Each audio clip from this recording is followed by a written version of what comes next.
کیا کبھی آپ نے سوچا ہے کہ یہ کائنات صرف وہی ہے جو ہماری آنکھیں دیکھ سکتی ہیں،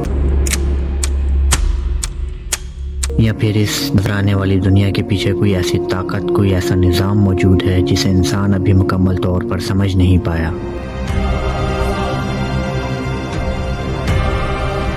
تاریخ میں ایک ایسا انسان گزرا جس نے کائنات کو ایک مختلف نظر سے دیکھنے کی کوشش کی۔ اس کا نام تھا نکولا ٹیسلا، ایک ایسا جینیس جس نے الیکٹرو میگنیٹک ویوز، الیکٹریسٹی اور وائرلیس انرجی کے میدان میں ایسی ڈسکوریز کی جنہوں نے دنیا بدل دی۔ ٹیسلا کا ایک مشہور نظریہ تھا کہ کائنات کو سمجھنے کے لیے ہمیں صرف میٹر کو نہیں بلکہ فریکوینسی، انرجی اور وائبریشن کو بھی سمجھنا ہوگا۔ لیکن آخر یہ انرجی اور فریکوینسی ہے کیا؟ آئیے اسے آسان الفاظ میں سمجھتے ہیں۔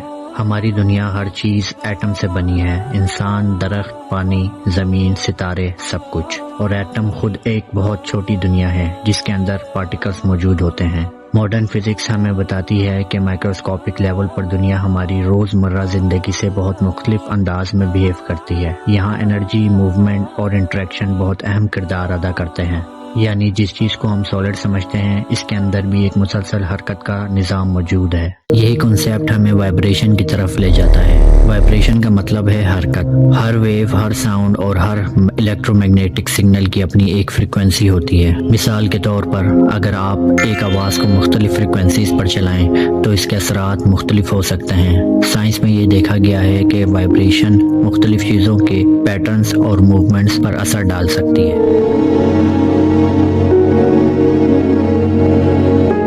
اب یہاں سے ایک دلچسپ سوال پیدا ہوتا ہے، اگر ہمارے ارد گرد کی دنیا انرجی اور سگنلز کے اصولوں پر کام کرتی ہے تو کیا ہماری سوچ اور ہمارے ایموشنز بھی ہماری زندگی پر اثر انداز ہوتے ہیں؟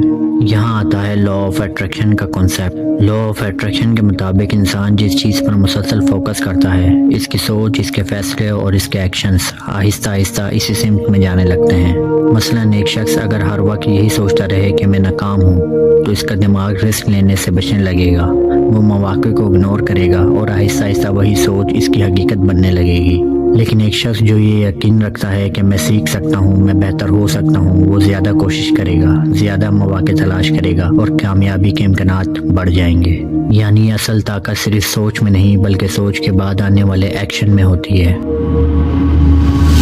اب سوال یہ ہے کہ کیا اس کا کوئی روحانی پہلو بھی ہے؟ اسلام ہمیں انسان کے دل، نیت اور یقین کی طاقت کے بارے میں بہت کچھ سکھاتا ہے۔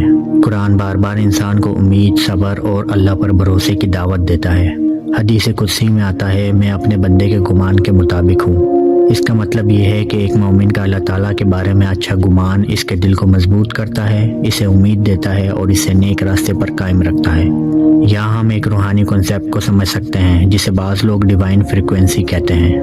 یعنی جب انسان دل کو حسد، تکبر، نفرت اور گناہوں سے پاک کرنے کی کوشش کرتا ہے اور ذکر، دعا، قرآن اور نیک اعمال کے ذریعے اللہ کے قریب ہوتا ہے تو اس کے اندر ایک مثبت تبدیلی پیدا ہوتی ہے۔ اس کی سوچ بدلتی ہے، اس کے فیصلے بدلتے ہیں، اس کا کردار بدلتا ہے اور یہی تبدیلی اس کی پوری زندگی پر اثر ڈالتی ہے۔